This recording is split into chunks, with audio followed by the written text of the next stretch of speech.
옆 사람한테 인사 한번 할까요? 새해 복 많이 누리세요. 복을 누리고 있지요 이미. 그죠? 오늘 제목이 하나님의 관심, 하나님의 관심. 우리는 무엇에 관심이 있을까? 이 예배 시간에 여러분은 지금 무엇에 관심이 있어요? 오직 하나님께만 관심을 두기를 간절히 소망합니다. 이 레위기는 와이크라, 원래 레위기라는 단어, 리비커스가 아니고 와이크라라고 하는 이름으로 되어 있는 성경이에요. 와이크라는 와는 and, 이크라는 call, 그리고 부르셨다. 근데 3인칭 단수, 그가 부르셨다. 그러니까 레위기서는 하나님이 우리를 부르신 거예요. 왜 부르셨을까? 죄인인 우리에게 두 가지 말씀하려고 부르신 거예요. 첫 번째는 어떻게 하면 우리가 죄를 해결할 수 있을까? 두 번째는 어떻게 그분과 동행할 수 있을까? 이 두 가지. 우리가 하나님께 나아가는 길이 무엇일까? 1장에서 17장, 18장에서 27장, 그러면 이제 어떻게 주님과 동행하며 살 것인가에 대해서 기록하고 있는 게 와이크라, 주님이 우리를 부르셔서 말씀하고 싶은 거예요. 오늘 이 예배 시간도 주님이 우리를 부르신 줄로 믿습니다. 어떻게 우리가 주님께 가까이 갈 것인가, 그리고 예배 후에 우리가 어떻게 주님과 동행할 것인가, 동일한 질문이 우리에게 있어 우리의 삶이 이번 슬로건처럼 거룩한 삶으로 세상에 승리하는 귀한 저 여러분 되기를 소망합니다.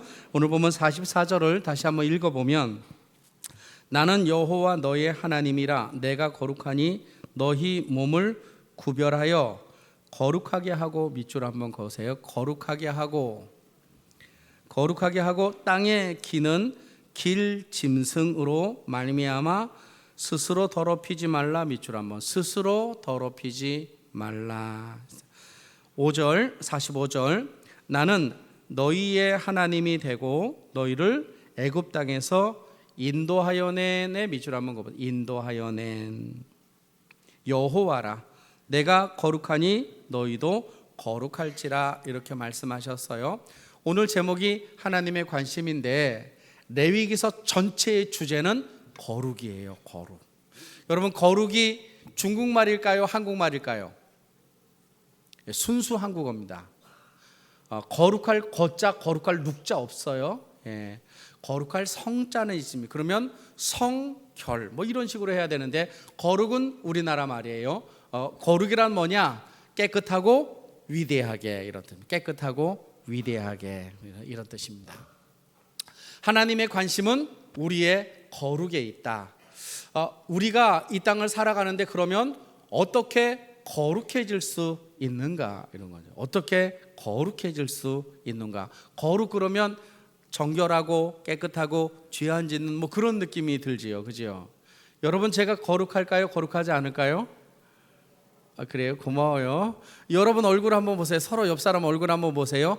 그 사람이 거룩한 것 같아요? 거룩하지 않은 것 같아요? 인정하고 싶지 않은 뭐 그런 생각들이 막 드는 거예요. 그죠?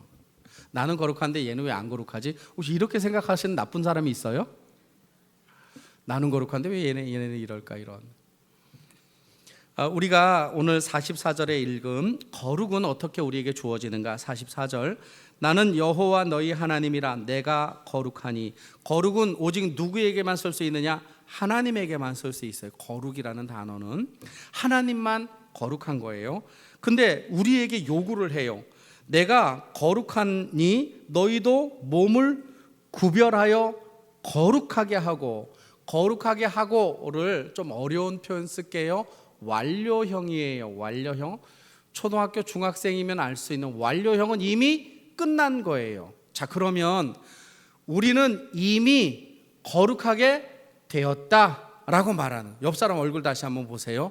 거룩해요? 인정하고 싶지 않아. 히브리서 2장 11절.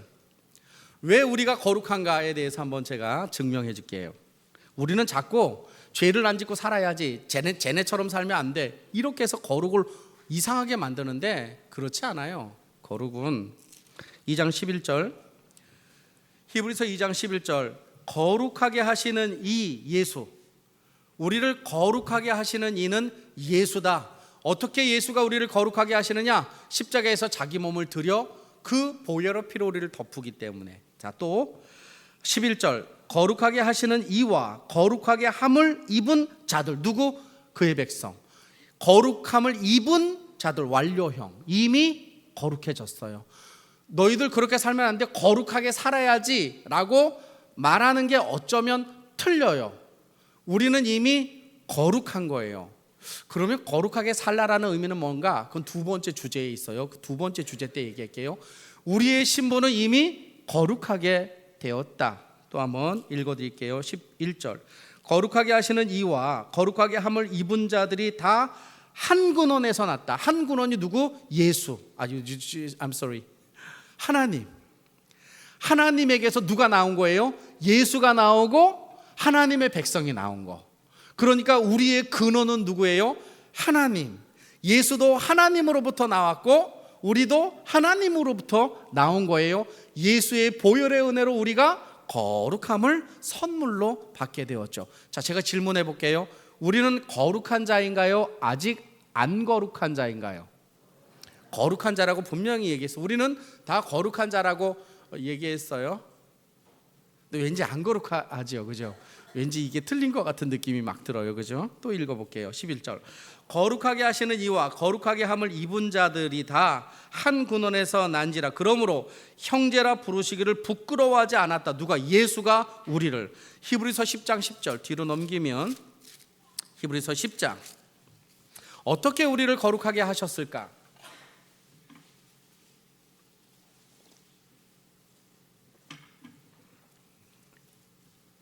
10장 10절, 이 뜻을 따라. 이 뜻은 앞에 있는 9절, 이 뜻을 따라. 9절 제가 읽어볼게요. 그 후에 말씀하시기를 보시옵소서. 내가 하나님의 뜻을 행하러 왔사오니. 예수께서 하나님의 뜻을 행하러 와셨으니 그 첫째 것을 폐하시면. 첫째 것이 뭐예요? 구약의 제사. 죄를 질 때마다 제사를 드려서 용서받는 그 첫 번째 드렸던 제사는 예수께서 없애시고, 그 다음에 둘째 것을 세우려 하심이나. 십자가에서 자기가 보혈을 흘림으로 둘째 우리를 용서하신 은혜를 세우신 거예요. 그러니까 우리는 지금 양 안 잡잖아요, 그죠? 양도 안 잡고 염소도 안 잡고 소도 안 잡고 예배 시간에 와서 내지는 자기가 기도 시간에 하나님 죄송합니다 그러면 하나님 다 용서한다고요. 옛날 같으면 양 잡고 소 잡고 다 잡아야 돼. 근데 이걸 누가 해결해 주셨어요? 예수님이 오셔서 이제 제사 안 드려도 돼, 예수님 십자가만 붙잡아라, 그러면 되는 거예요. 그래서 10절, 이 뜻을 따라 예수 그리스도의 몸을 단번에 들이심으로 말미암아 우리가 거룩함을 어떻게 했다고요?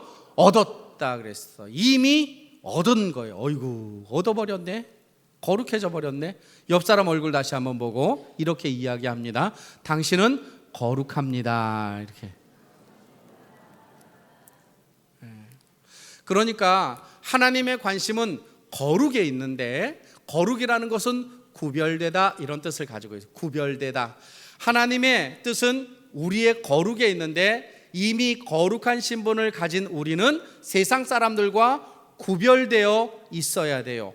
말하는 것도, 행동하는 것도, 먹는 것도, 사는 것도 구별되어 있어야 되는 거예요. 죄를 안 지어서 거룩하게 된다? 거짓말이에요.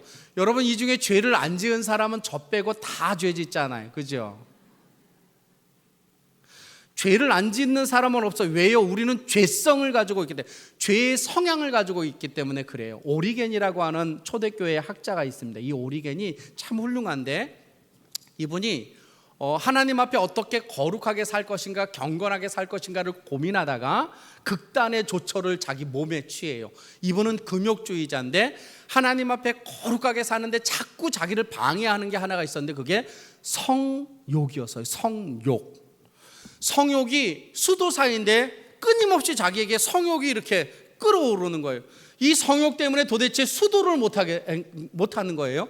그러니까 어떻게 하면 하나님 앞에 내가 깨끗하게 살 수 있을까 해서 거세해버렸네. 거세. 여기 학생들 있지? 거세가 뭔 줄 아세요 혹시? 거세가 뭐예요?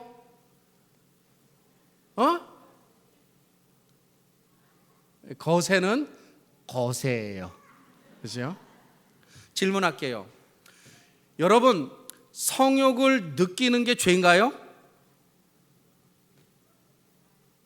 남성 여러분, 성욕을 느끼는 게 죄인가요?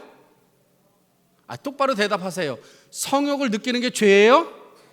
여자분께 여쭤볼게요. 성욕을 느끼는 게 죄입니까? 하나님이 그러면 가정 주셔야 돼요? 말아야 돼요? 말아야 되는 거예요. 성욕은 정상적인 남자와 여자에게 있어야 되는 거예요. 성욕이 없다 그러면 거룩하다? 표준말 쓸게요. 구라를 치고 있어요. 오리겐이 성욕을 느끼는 건 그건 당연한 거예요, 인간으로서. 그런데 그 성욕을 제어하기 위해서 거세를 해버린 거예요. 거세를. 제가 다시 질문해 볼게요. 오리겐이 자기의 거시기를 거세하고 난 다음에 성욕이 사라졌을까요? 계속 있을까요? 어떻게 하세요? 본능은 해결할 수가 없는 겁니다. 본능은. 여러분, 그러므로 우리가 거룩해지려고 죄를 안 짓고 말씀대로 살면 거룩해지고 말씀대로 안 사는 것들은 안 거룩하다라고 판단하고 평가하면 이미 불손한 거예요. 이미 우리는 존재, 신분 자체가 어떤 거예요? 거룩, 구분된 존재예요. 세상과 구분된 존재, 믿지 않는 사람과 구분된 존재. 그러므로 하나님이 우리가 거룩하게 구분되어 살아가느냐에 대하여 관심을 가지고 있고, 거룩은 은혜입니다. 거룩은 은혜인 거예요. 그래서 내가 은혜 가운데 거하는 거예요. 두 번째, 오늘 본문 하나님의 관심은 어디 있을까? 본문 44절. 나는 여호와 너희의 하나님이라 내가 거룩하니 너희 몸도 구별하여 거룩하게 됐고, 그 다음에 땅에 기는 길짐승으로 말미암아 스스로 더럽히지 말라 밑줄 걷어요. 더럽히지 말라. 여기다 또 쓸게요. 우리 학생들처럼 미완료 딱 쓰네. 미완료 딱 써요.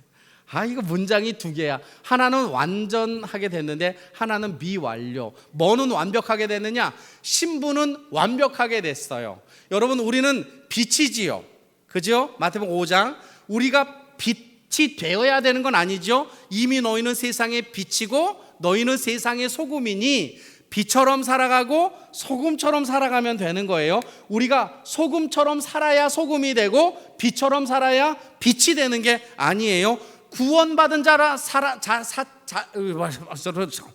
구원받은 자처럼 살아야 구원받는 게 아니고, 구원받았기 때문에 구원받은 자의 삶을 살 수 있는 거예요. 이게 성경이 말하는 중요한 기본적인 원칙인 거예요.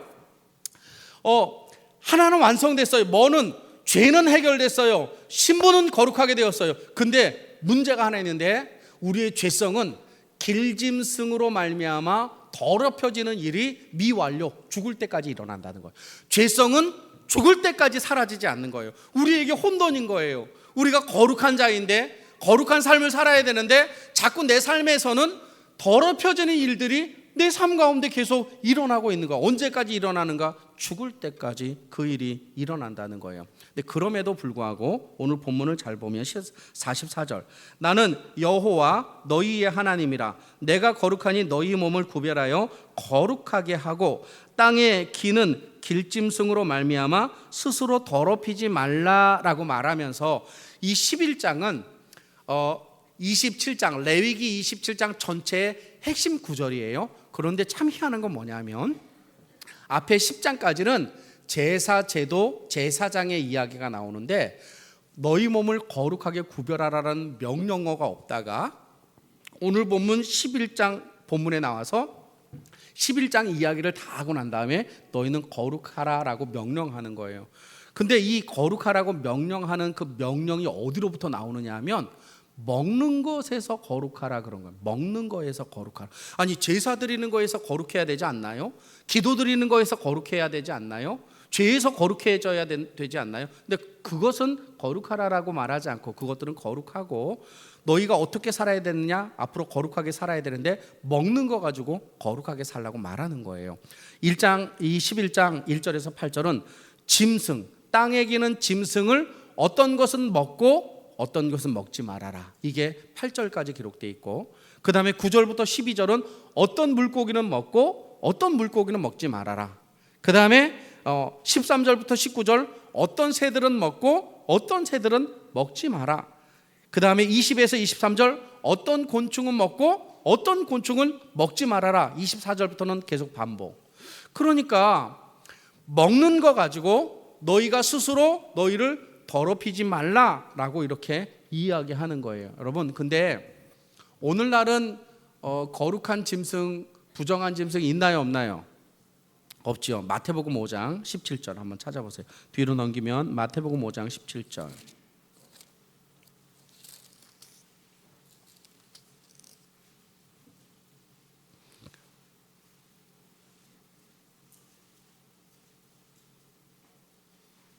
마가복음 7장 19절, 죄송합니다. 마가복음 7장 19절 뒤로 조금 더 넘기면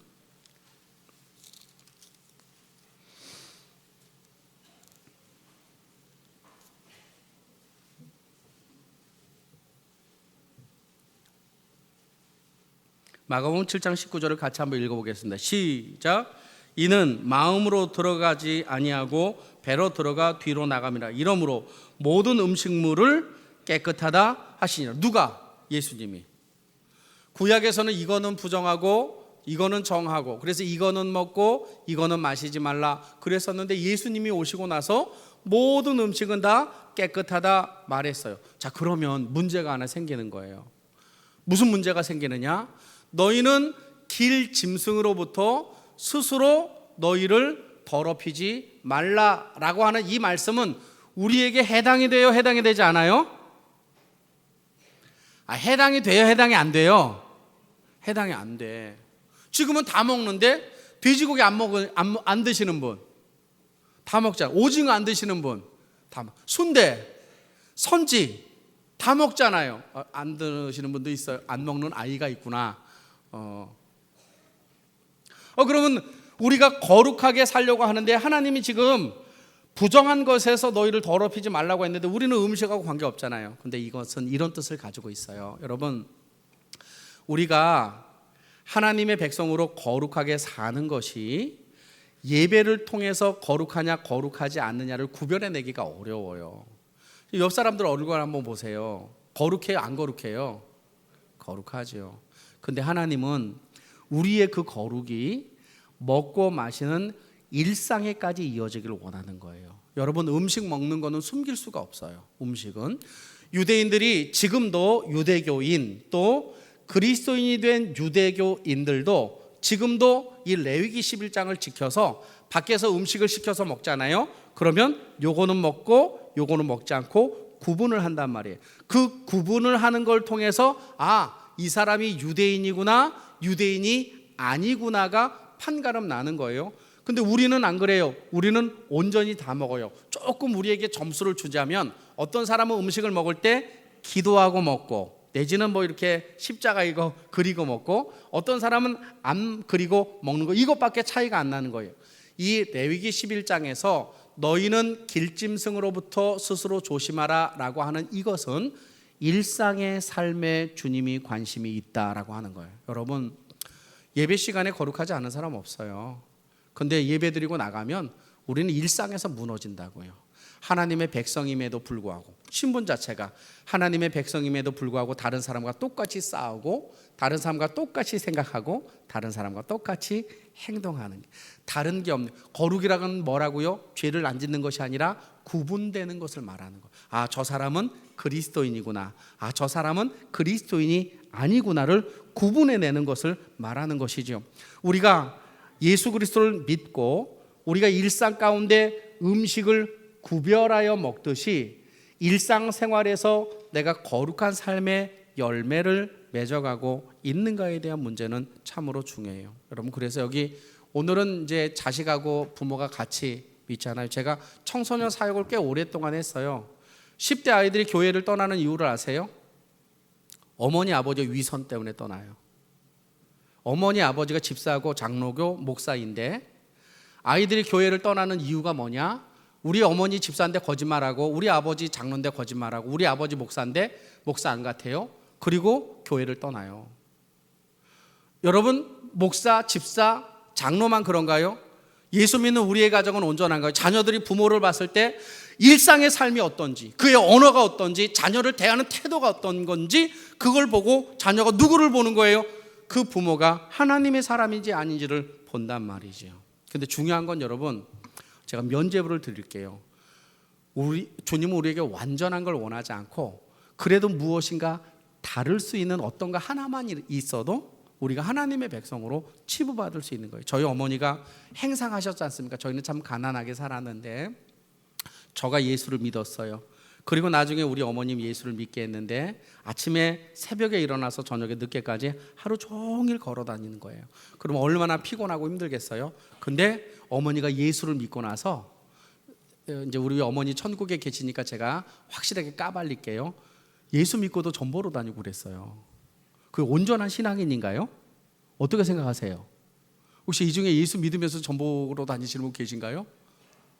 타투가 아니고 뭐지? 카드점, 뭐 별자리점 이런. 뭐요? 저는 거룩해서 그런 걸 몰라요. 예수 믿는데도 잘 되나 안 되나 이거 전 보러 다녔다니까요. 근데 제가 어머니를 기독교인으로 기억하는 건 뭐냐면, 예수 믿고 나서 새벽에 일찍 일어나서 우리 큰아들, 우리 남편, 우리 자녀들을 위하여 성미를 뜨면서 새벽에 기도하는 그 모습이 아직도 잊혀지지가 않아요. 저는 우리 어머니가 천국에 있다라고 확실하게 믿는 것은 전보로 다녔기 때문에 엉망이었기, 아니 그것 때문에 그런 것이 아니에요. 그럼에도 불구하고 그 지친 몸을 가지고 새벽에 하나님 앞에 그 자신을 드렸던 그 모습이 저에게 기억에 나는 거예요. 여기 자녀들 있지요? 엄마 아버지가 신앙생활 잘해요 못해요? 잘해요? 진짜예요? 우리 교회는 잘해요. 다른 교회는 못해요. 여러분, 하나님은 우리의 무엇에 관심을 가지고 계신가? 일상의 삶에 관심을 가지고 계시다는 사실을 기억하셔야 돼요. 예배 시간에는 거룩한 자로 살 수 있습니다. 기도할 때, 찬양할 땐 그럴 수 있습니다. 그러나 내가 일상 가운데 어떻게 사는지 우리 자신을 돌아봐야 할 것입니다. 마지막 세 번째, 하나님은 우리의 무엇에 관심을 가지고 있는, 첫째 거룩함, 두 번째 일상의 삶, 세 번째는 관계에 관심을 가지고 계시다. 뭐 성공이나 부자나 이런 거 말고 하나님은 나와 그분이 어떤 관계를 맺고 있느냐, 거기에 관심밖에 없다. 오늘 본문 45절, 나는 너희의 하나님이 되려고 있어요. 너희의 하나님이 되려고는 하나님의 의지, 그지요? 나는 너희의 하나님이 되려고 너희를 애굽 땅에서 인도하여 낸이라는 단어는 한 단어인데 우리나라 번역은 두 단어로 번역되었어요. 인도하다와 낸. 근데 한 단어에 무슨 뜻이냐? 끌어올리다라는 뜻이에요. 끌어올리다. 그러니까 애굽에서 살고 있었던 이스라엘 백성을 끌어올리다라는 첫 번째 뜻이 있고, 두 번째 이끌어내다라는 두 번째 뜻이 있어요. 그러니까 애굽에서 살고 있는 그들을 주님이 끌어올려 이끌어내다, 이런 뜻을 가지고 있고, 또 세 번째는 무슨 뜻을 가지고 있느냐? 창세기 22장에 나와 있는 아브라함이 아들 이삭을 드릴 때 하나님이 그 이삭을 나에게 드리라라고 하는 제사를 드리다라는 단어, 세 가지 뜻을 가지고 있어요. 그러니까 주님이 우리의 하나님이 되려고 애굽 땅에서 우리를 들어올려 이끌어 제사 드리게 하는 그것은 하나님의 관심, 애굽에서 이스라엘 백성을 끌어낸 그 이유는 단 한 가지밖에 없어요. 나는 너희의 하나님이 되고 너희는 나의 자녀가 된다. 그 관계성밖에 없는 거예요. 거룩이라는 건 뭐냐? 죄를 안 짓고 살아가는 게 아니라 구분이 된 거예요. 어떻게 구분이 되느냐? 다른 사람은 어렵고 힘들 때 울지만 하나님을 믿는 사람들은 어렵고 힘들 때 주님과 관계를 오히려 더욱더 돈독하게 맺으려고 노력하는 삶. 내 삶이 점점 주님과 올바로 연결되는 삶이 중요한 거죠. 레위기서는 두 가지를 다룬다고 그랬어요. 첫 번째는 뭐를 다뤄요? 1장에서 17장까지는 어떻게 우리가 하나님께 나아가는가. 두 번째는 어떻게 하나님과 동행하고 있는가를 물어보는. 거룩은요, 동행이에요. 거룩은 동행. 성경에 보면 죽지 않고 천국에 간 사람이 있어요. 그죠? 엘리야가 있고, 그 다음에 에녹 있죠. 예수님이니까 차원이 달라요. 여러분, 에녹이 천국에 간 이유가 뭐죠? 다른 거 없어요. 뭐 헌금을 많이 냈다, 전도를 많이 했다, 그런 거 없어요. 자기 마음대로 살다가 주님과 동행하였다, 이거밖에 없어요. 주님. 그러니까 우리가 이 땅을 살아갈 때 나는 지금 주님과 동행하여 살아가고 있는가? 주님은 그거를 보고 계시는 거예요. 주님이 우리에게 거룩을 요구하시는 이유는 뭐냐면 우리의 힘이 거룩에서 나오기 때문에 그래요. 우리의 힘이 어디에서 나와요? 거룩한 삶에서부터 나오기 때문이죠. 제가 꽤 오래됐어요. 2007년 그 이전이죠. 2007년 그 이전에 두란노 서원에서 제주도에 서점 하나를 이렇게 냈어요. 근데 그 서점에 내려가면 서점에서 주일날 예배를 드리면 어디로 예배를 드리러 가느냐 하면 제주 영락교회로 예배를 이렇게 드리러 가요. 그 제주 영락교회 가면 아주 인품 좋은 장로님이 한 분 계셔요. 배모모 장로님이시라는 분인데 이분이 2007년도에 세간에 떴어요. 신문지상에 딱 오른 거예요. 이분이 누구냐면 2007년 7월 13일 날 샘물교회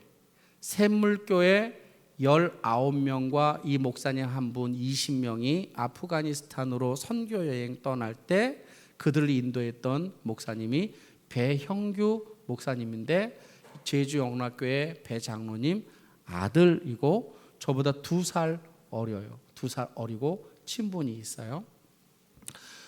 그런데 7월 13일 날 아프가니스탄으로 갔다가 26일 날 배영규 목사가 한 10여 킬로 떨어진 곳에서 총 한 10대 발을 머리하고 가슴에 맞고 시신으로 발견이 되죠. 그리고 얼마 안 있다가 4일 뒤에 심성민이라고 하는 친구가 또 아프가니스탄에게 사살당하고 말아요. 2명이 죽은 거예요. 20명 중에서 2명이 18명이 살아있어요. 그런데 이 18명 외에도 누가 그들과 함께 있었느냐 하면 이 친구들이 아프가니스탄에 갈 때 한국 선교사 3명이 그들을 가이드해 주려고 나와서 3명이 함께 만난 거예요. 그러니까 23명이 같이 움직이다가 23명이 전부 다 탈레반에게 붙잡힌 거죠. 사살은 누가 당했느냐? 배형규 목사와 그 교회 청년이었던 심상민 형제 2명만 죽고 나머지 선교사 3명도 살고 그리고 18명 다 살았어요. 왜 그 둘만 죽었을까? 궁금하지 않습니까? 돌아오고 나서 첫 번째 제주 영락교회에서 추도 예배가 있었어요. 그때 사람들이 모였고 함께 갔었던 선교 팀원들도 왔어요. 그때 알려진 사실인데 이 배형규 목사가 사실은 선교사님 3분이 그들과 함께 이렇게 연합되었다 하더라도 그들은 가이드이지 주체 세력이 아니잖아요. 그들을 이끌어가는 이는 배형규 목사라면 그 당시 나이가 42살밖에 안 된 아주 젊은 친구이지요. 이 친구가 어떻게 하면 19명이 믿음에 굳게 설 것인가를 고민하다가 예배 드리는 것을 생각한 거예요. 예배 드리는 것. 그래서 자기들을 지키는 탈레반이 좀 멀리 떠나가면 우리 예배 드리자. 그래서 23명이 딱 모여서 찬양하는 거. 어떻게 찬양했을까요? 말하지 않고 눈빛으로 가슴으로 음률로 이렇게 하나님을 찬양하는 거예요. 그리고 그들에게 2가지를 계속 지속적으로 이야기한 거예요. 너희들은 두려워하지 말고 어쩌면 우리가 더욱더 긴 시간을 버텨야 되니까 체력을 안배하라 라고 하면서 그들에게 끊임없이 예배를 독려했어요. 결국 그것이 들통나게 된 거예요. 여러분, 그 상태에서는 배교해도 되지 않나요? 여기서만 배교하고 돌아와서 예수 다시 믿으면 되잖아요. 근데 그 20명이 다 그렇게 하지 않았어요. 그들을 그렇게 세울 수 있었던 것은 한 사람이 예배 가운데 제대로 서 있었던 이 배 목사님 하나가 그들 예배 가운데 그들을 붙잡아 주었기 때문에 그렇지요. 죽음도 거룩을 이길 수는 없는 겁니다. 우리를 이길 수 있는 것은 오직 하나님밖에 없는 거예요. 사실 우리가 이 땅을 살아갈 때 왜 우리가 거룩하게 살아가야 되느냐? 그것은 주님과 끊임없는 교제를 통해서 거룩이 우리의 힘이기 때문에 그런 겁니다. 다른 것으로 우리가 싸워서 이기는 것이 아니라 내가 주님 앞에 주님다운 사람으로 믿음 안에 견고히 서서 승리하는 저와 여러분 되기를 간절히 소망합니다.